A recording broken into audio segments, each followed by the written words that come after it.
Wise Words presents Louise Muhammad. What does it mean to thrive in a society where the odds are stacked against you? Where systemic barriers in education, employment, and opportunity persist, yet determination refuses to bow. For generations, individuals of African descent in Britain have navigated a complex landscape of acceptance and exclusion, resilience and resistance. From the shadows of the Stephen Lawrence case to the stark realities of economic inequality, the struggle for equity continues. But so does the legacy of self-empowerment, community strength and unyielding hope. In this powerful interview, we sit down with Louise Muhammad, a voice of insight, experience and unwavering advocacy. From confronting institutional racism to championing economic strategy and political representation, Louise delves into the challenges faced by Black Britons today and the bold steps needed to forge a brighter future. How can the community unite to overcome barriers? What role do business, politics, and collective action play in real change? And why is the fight for equity as urgent now as ever before? My name's Louise Muhammad. For my occupation, I'm a food and wellbeing coordinator and I was born in 1964.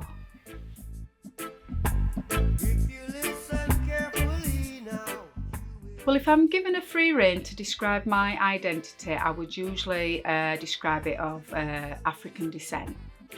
But, you know, if I was form filling for the census and various evaluations where it breaks down the categories more, I would tend to tick the box that says, mixed of Caribbean and white parentage. A lot of people want statistics for different reasons. I myself work in the local authority. We collect statistics. We would want to know the ethnicity of the people that are coming on our courses, accessing our services.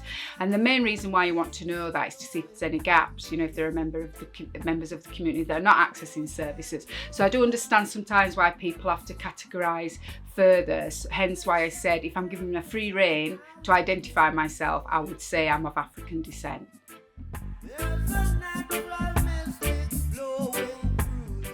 Well, I think it means I come from a very rich heritage, a very rich culture, eons and eons of millennia on this earth and on this planet, and it gives me a real sense of pride and joy, really. But it's been a journey getting to that stage.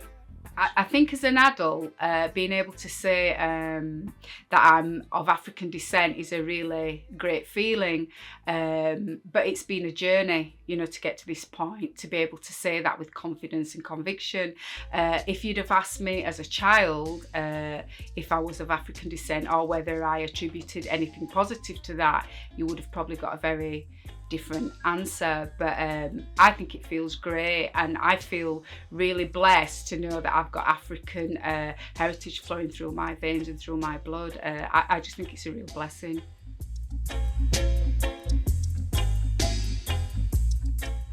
So I said it was a journey, and so obviously there's been some work involved getting to the position that I'm at now and feeling the way I do now. And I think the real journey started for me in the 90s, in the very early 90s, when I started getting more interested in what you'd call maybe Afrocentric ideology, and travelling down to Manchester to adult comedic classes. And I think that was a real turning point in my life, really, where it really started to make sense. And there was like that thirst for the kind of knowledge that was omitted in school. And so for me, I think that was the turning point, really, for me, when it really started to feel like a blessing rather than a curse, if you know what I mean.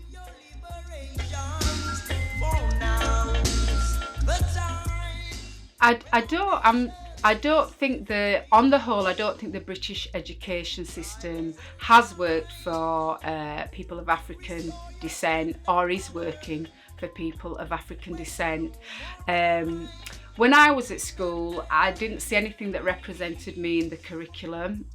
You could take whatever subject you wanted, history, science, any of the main subjects in school, and really people of African descent were not in there. So I was quite bored at school. I probably didn't do the best. I didn't leave with very many qualifications. I more enjoyed the social aspect of school. The one thing I will say I enjoyed about school was that I actually went to a school that probably had the highest percentage of African descent school children in Kirklees, and so for that I think that was very enriching and very good looking back when I listened to stories of people that were isolated, only black children going to white schools. So I feel I had a very enriched experience in that sense. But in terms of the actual education, I think it is failing. I think if you look at the number of mixed race and African descent boys in particular that are being expelled and excluded from school, we can quite clearly see that it's failing. The number of people that leave with 5 CSEs or whatever you call them these days. I don't know what you call them these days. We've been down in poverty. I think education generally for all children and for all people needs to be more experiential, getting away from lecture style, chalkboard and lecture, teacher at the front, students sat listening, taking notes. I think it needs to be a lot more open. I think there needs to be extra things on the curriculum. And for example, I work in food and well-being, and you can incorporate food into the curriculum in so many areas, in science, in geography, in maths, and I think the same needs to happen for children from other backgrounds. How can we bring those countries, that history and culture into the classroom? I think it makes it a much more enriching and rewarding experience for all children, but particularly for African descent and children that come from other backgrounds. And the other thing is, I think, we need to teach life skills in school as well. It's not just about, the hard education stuff, etiquette, how you engage in a social environment, financial literacy. I think those things, nobody ever really teaches you about money when you're at school, how to invest. Robert Kiyosaki's done a lot of work with youth. He's created a game called the Cash Flow game, and, he wrote the book Rich Dad, Poor Dad. And I think, basically my opinion is the education system needs massive reform for all children, but particularly, for people from African descent, because, socioeconomically we are at the bottom. We're on the bottom rung, so something's not working for us.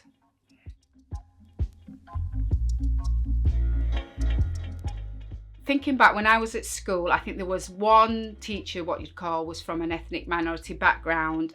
He was Pakistani and he took us for maths. I don't have an experience of seeing any African descent teachers through my whole educational experience. And obviously that has a bearing because you don't have role models.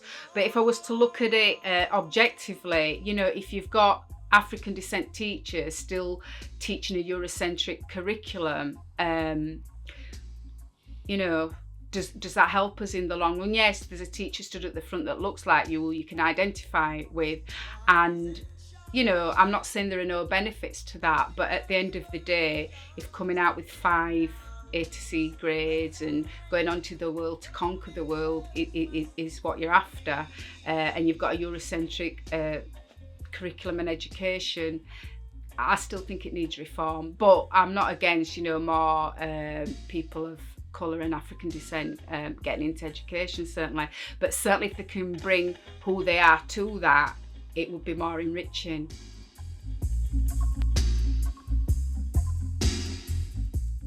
Okay. So regarding African descent representation in public office and in public life, not enough people, obviously, in key positions. Most of the boardrooms of the big companies are white, middle class males, so not representative full stop, but certainly a lack of colour in boardrooms. I think where we have got an odd person of African descent, I think it's great, and I think they have a lot to offer. I grew up next door to a young man who started as a YTS, who's now I don't know if he's an assistant director or director of in communities in Bradford. And so if we're given an opportunity, I think we can do really, really well. The chief executive of Calderdale Council was of African descent a few years ago, and I understand he's gone on to do bigger and better things. So I think we've certainly got something to offer. But I think, there is such a thing as the glass ceiling. And for many of us, it's very difficult to get into those positions without selling out who you are, really. And so I think for some people, there's a glass ceiling. And for other people, they're not sure they really want to go there, because you have to deny so much of who you are. When you get there, it's like, well, is it worth it? I'll stay where I am. Do you know what I mean?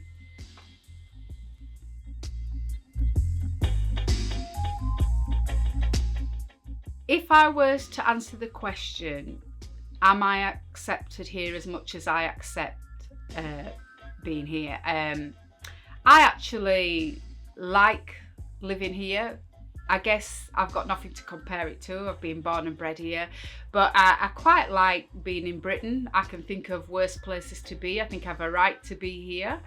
And I think, I am very accepting of British culture and the British way of life, and Britain more so than maybe people are accepting of me as a person of colour and a person of African descent.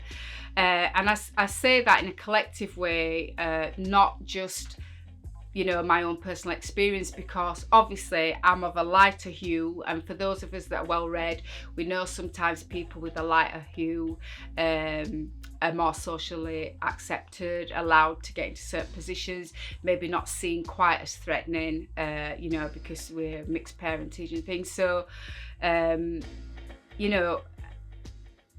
can't say that all through my life has been a battle.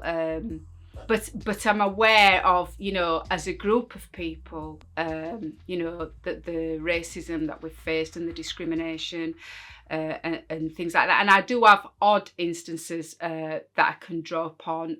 Obviously, in childhood, I remember in school, I was automatically put down in my reading group when I moved up into another year. There was no rational reason for it. It had to be because I was a black child. I had an excellent reading age. There was no reason when I moved up to the second years why they put me in a low reading group. I'd always been a very good reader. And my white mother, had to go up and actually do battle with the school, and they moved me up very, very quickly.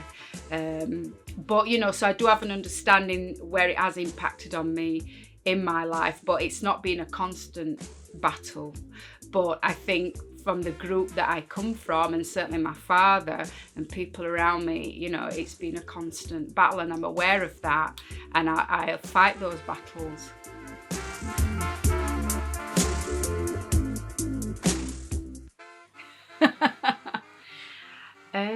Being black holds me back. That's interesting. I don't think I've ever heard that saying before, but I think really the only thing that holds a person back is oneself, in a sense. I think you can face a lot of obstacles being black, but if you're determined, and you've got a goal in sight, and you've got some tough metal and a strong constitution, the world's your oyster.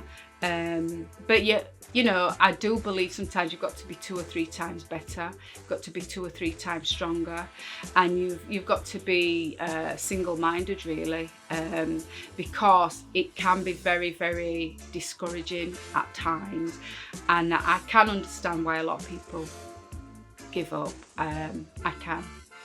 To clarify, yes, there are structures in society that can hold you back if you're a person of colour or of African descent. There are definite structures out there. You know, we only have to look at the Stephen Lawrence case and the whole thing around, you know, institutional racism. So yes, those barriers are out there. They're there in every sphere of operation, from education to employment, you know, to business.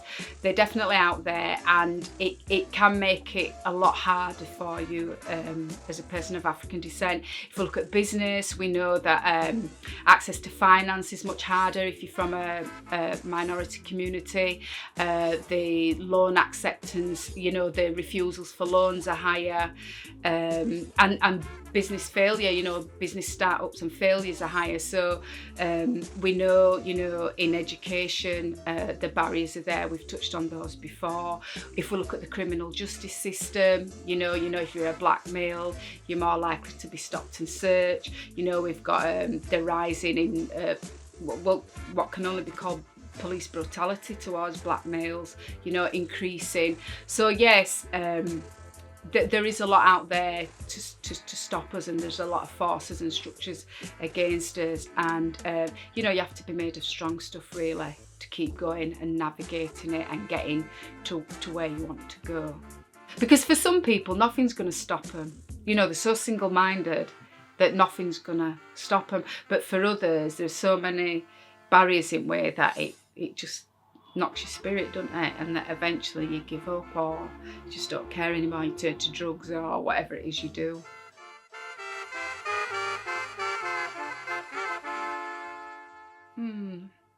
That's difficult, really, because I think our community has a rich history of doing for self and community empowerment. You know, if we look at the first so-called generation Caribbean immigrants that came here, like my father in the 40s and 50s, you know, we have organisations still going today that were founded in those times out of a necessity, really. So, for example, we've still got Antilles Social Club up near the park, where a group of Caribbean immigrants came together, put some money together and started a social club, you know, because we were made welcome in other places. And we have lots of examples of that. For example, you know, Leeds Carnival, Huddersfield Carnival, and those things are still going today. So obviously there's still that sense of community there. And what I would say is there's probably not enough people engaged in trying to move the African descent community forward in Kirklees and in West Yorkshire, if I'm honest. But there are individuals that are doing brilliant and wonderful things. I just don't think there's enough people doing enough, and it's a lot of it's a big burden on a few people's shoulders, really. But no, I don't think we've given up the struggle. I think there are isolated examples of people struggling for justice and for equality in many areas of civic and social life. It's just that maybe we're not always aware of it, but there's not enough of us mobilised, really.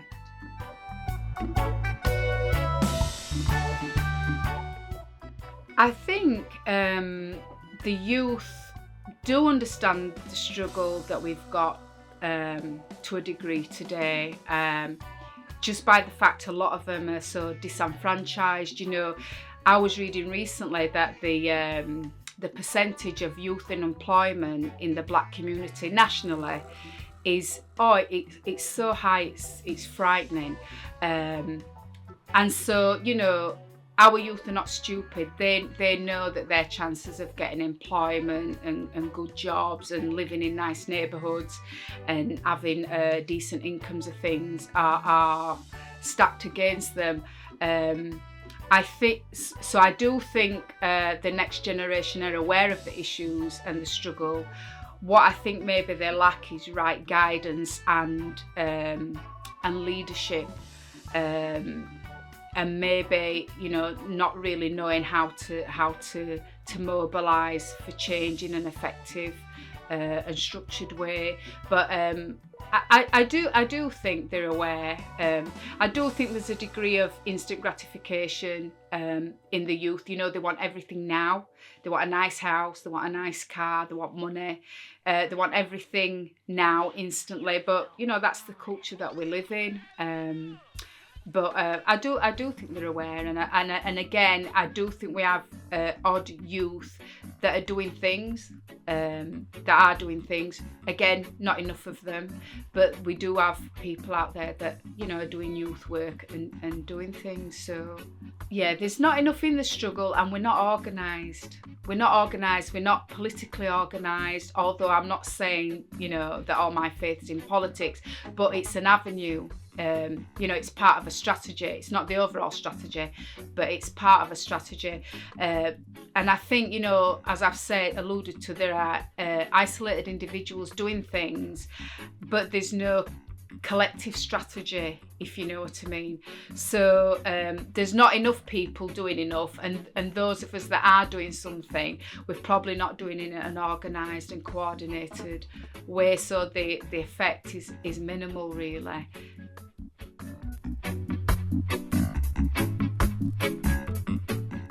I don't think politics is the overall answer for people of African descent.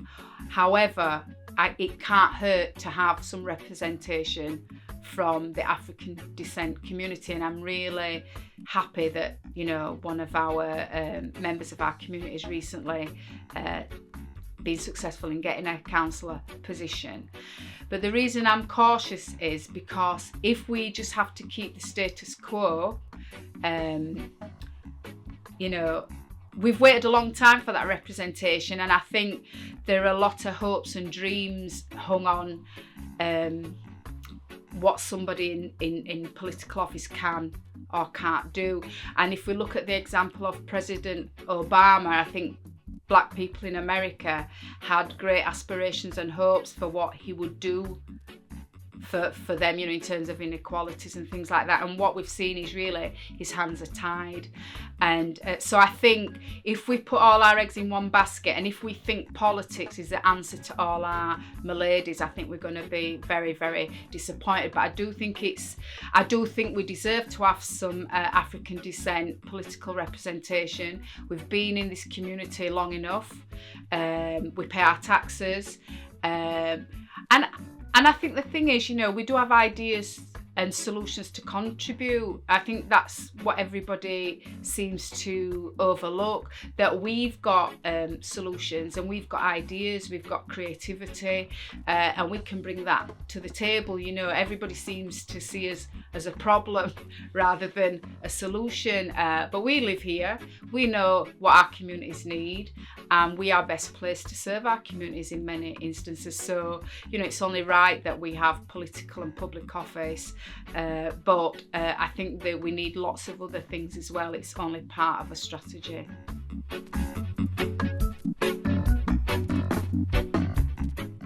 Some of the things that I think we really need going forward to uplift and advance our community, I think one of the real big things that we need business and enterprise and an economic strategy.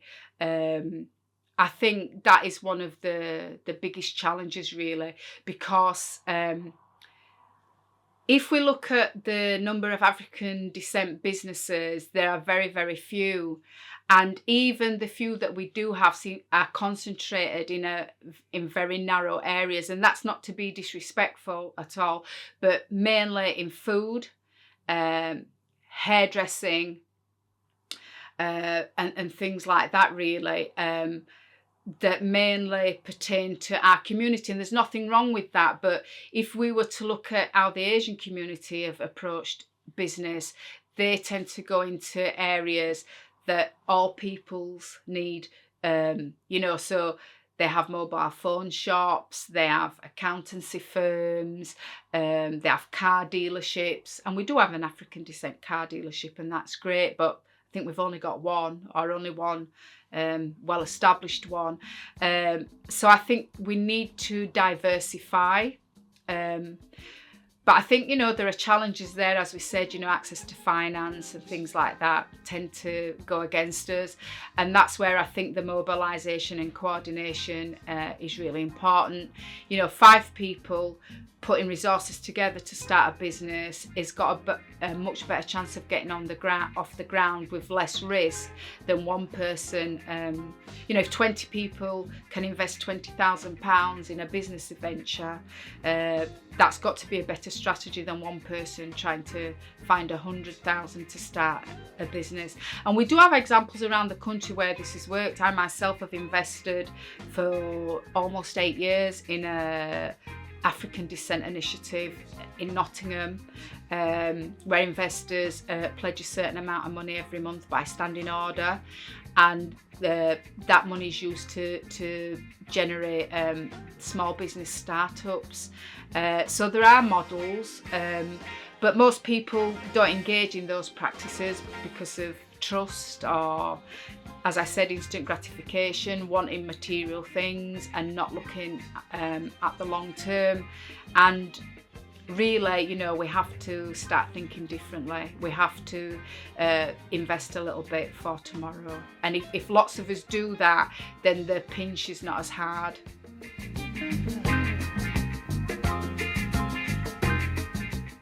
As for higher education and access to universities, again, a lot of the national statistics will show that, particularly the amount of black males entering universities, very, very, very minimal. Of those that do, there are massive rates of dropouts. So quite clearly there's something wrong with the higher educational system in its appeal, firstly in its appeal to people of African descent, specifically males, attracting them there in the first place. A lot of the Ivy League universities are not seen as very culturally enriching, I guess, to people of African descent. The Oxfords and the Cambridges of this world.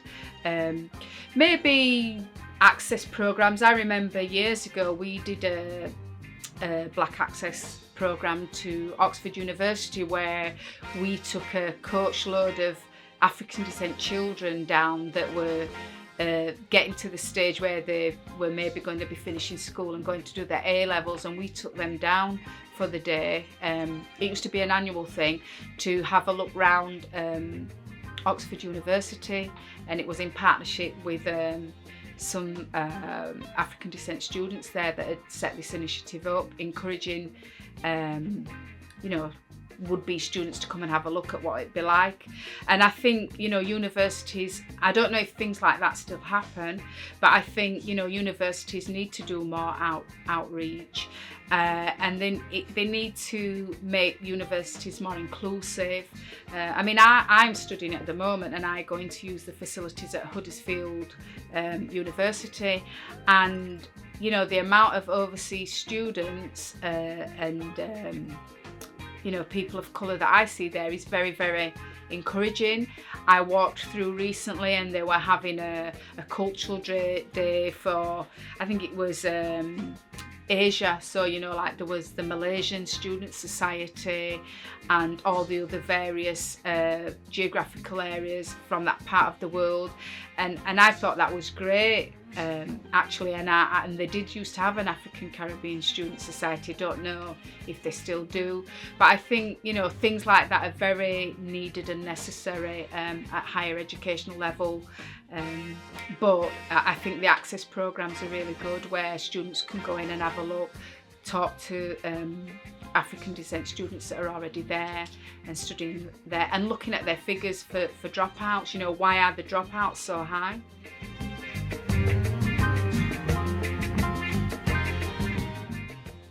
How would I define hope? Oh, that's a difficult one. I think it's it's something deep within. I would define hope as something that's deep within,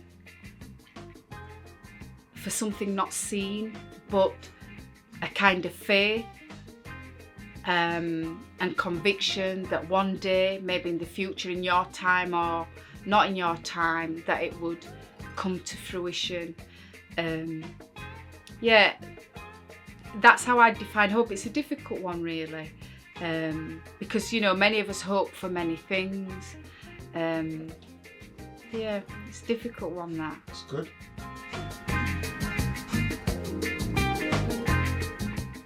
I would define optimism as, you know, something good about the future. I am, going back to the word hope, really hopeful for the future, and knowing that things can get better, and that I'm optimistic about the future because I'm not sure it can get any worse. So I am optimistic. I am secure in my thinking that things will get better at some point. And I am optimistic, and I think, I can play a part in making that happen.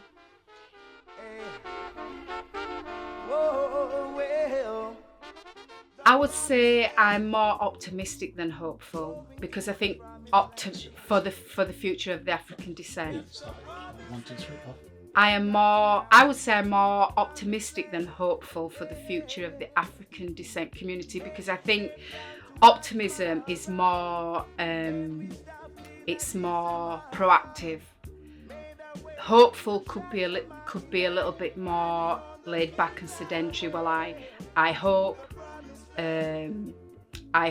things would get better. Whereas if you're optimistic, I think it's more of a doing word. It's more, I can get involved, I can try and make it happen, and I can do something, and I can play a part. Hopeful, I think, can be a little bit more reserved and laid back.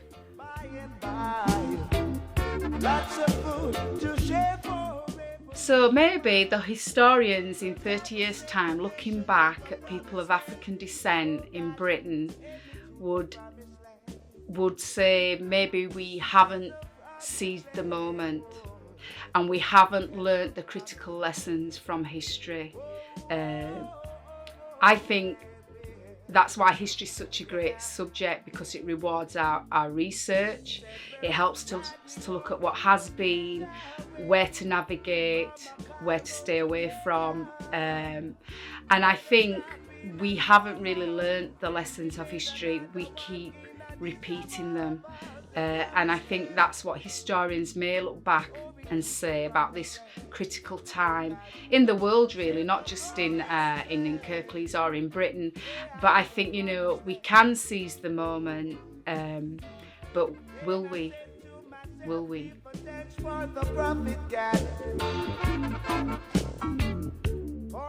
One of my main areas of interest actually is environment, because I think environment shapes behaviour. So in relation to African descent communities in Kirklees, in Britain, and even indeed, we can draw lessons from America. We tend to be congregated in very urban, built-up areas. And as I've travelled to the major black cities in the UK, nobody has ever had to tell me that I'm entering a black area. I've always instinctively known, because there's just something about entering a black area, and it's not to be disrespectful, but most of them tend to be quite run down. There's just something about the aura of a place. I remember going into Birmingham and leaving one area and entering Handsworth. Nobody had to tell me it was Handsworth. I just instinctively knew. You know, same when you go into Chapeltown in Leeds, when you used to go into the big Bracknell estate in Huddersfield before, you know, the makeover that it's had in the last few years. There's something that's very similar about black urban areas in the inner cities of the UK, and as I say, you know, in America we've all seen the films Boys in the Hood and all that kind of stuff.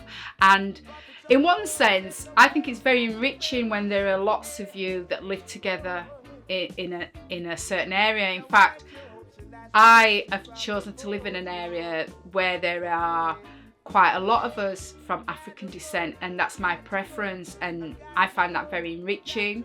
I don't particularly want to go into an isolated area where there are no other African descent people, because that would be hell on earth for me personally. You know, and I don't feel no way about saying that.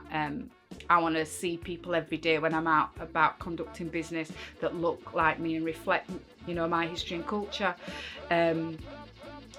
But I don't understand why our areas are always so run down and so little investment goes in to our areas. It will be interesting to see if the social housing experiment on the new Bracknell estate is successful in the long term. It certainly looks beautiful, and a lot of the housing projects now are a certain percentage private and a certain percentage social landlords. So it'd be interesting to see if that works. What I will say is that I think's interesting is that, you know, typically when Caribbean descent immigrants came to Britain and settled in the inner cities, bought the big houses such in Chapeltown and, you know, like the water streets of Huddersfield and what have you, I do believe, and we've seen it in Brixton, where those properties are now deemed as real, you know, prime real estate, to coin an American phrase. And it's interesting how African descent people seem to believe in those areas, whether they're coaxed into it or coerced or whatever, and, you know, those areas are then regenerated and turned around, and I can't understand why that investment's not brought in while we're living there. Why is it we have to leave or are made to leave and then the investment comes in? So, you know, that's something that I need to toy with a little bit more. But finally, on the environmental issue, I think, you know, we also have to take some responsibility for the areas that we live in. You know, we do need to, you know, keep our places clean and tidy, and you know, make the areas where we live beautiful and welcoming. And we do have a part to play in that, and also, you know, to live in harmony with each other, you know, without too much altercations, and you know, and some of that responsibilities with us and the structures and political office. So public office and you know, civic office and the powers that be can only do so much, but we've also got a part to play, you know, in keeping our communities nice and peaceful and in harmony. You know, so we've got a part to play too. But I think environment is really, really important. There are many social experiments that show that where you put a lot of people together on top of each other, you know, if we look at the projects in America, you know, there is a lot of crime and violence, but when you put a lot of people in such a close proximity of each other, you know, looking at all the other social maladies, the high rates of unemployment, you know, the failures in education, you know, it's a ticking time bomb. You know, experiments have been done in laboratories with rats. They know what happens when they, you know, they put rats together in a confined space. So, you know, the social scientists know that when we create neighbourhoods and communities like this, that we're actually creating social problems. But, you know, we do have some responsibility to make sure that we, you know, we live in harmony in our communities and we make them as beautiful as we can.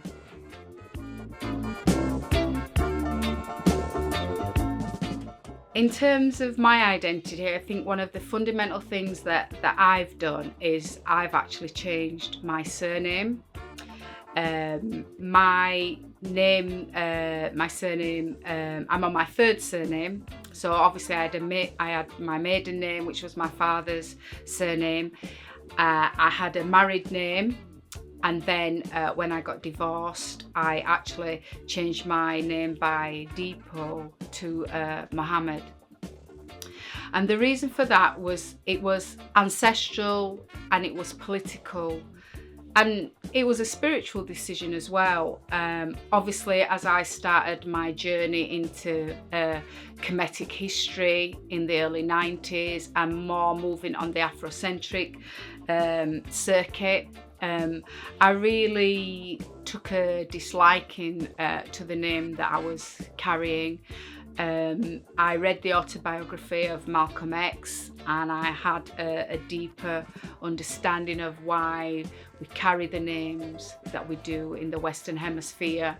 That obviously it was through the transatlantic slave trade, and that really, if we trace the names back that we were carrying, they were more often not the names of the plantation owner or the slave master, and that made me very uncomfortable, really.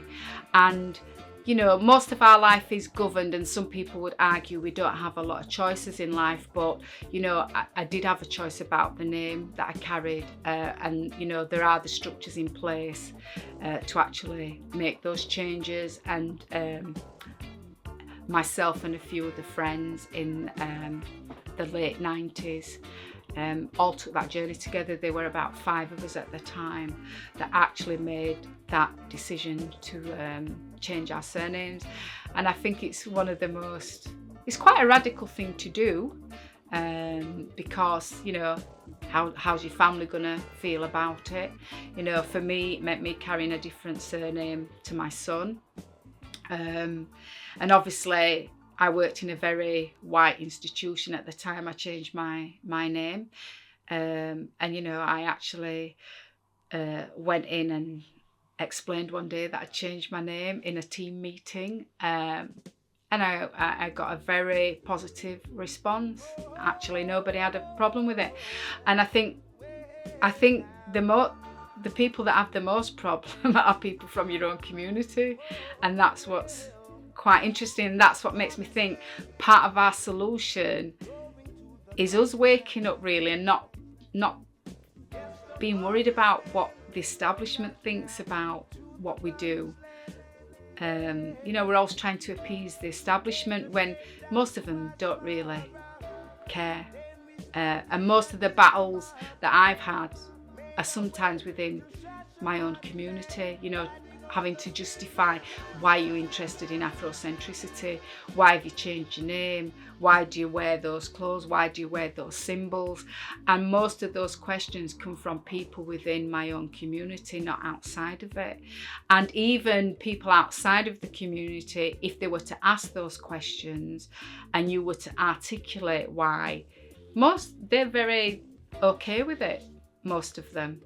They probably think, quite a switched on, wide awake person.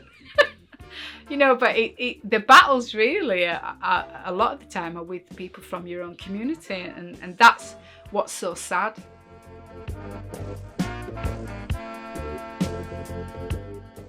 My concerns for the African descent youth is that I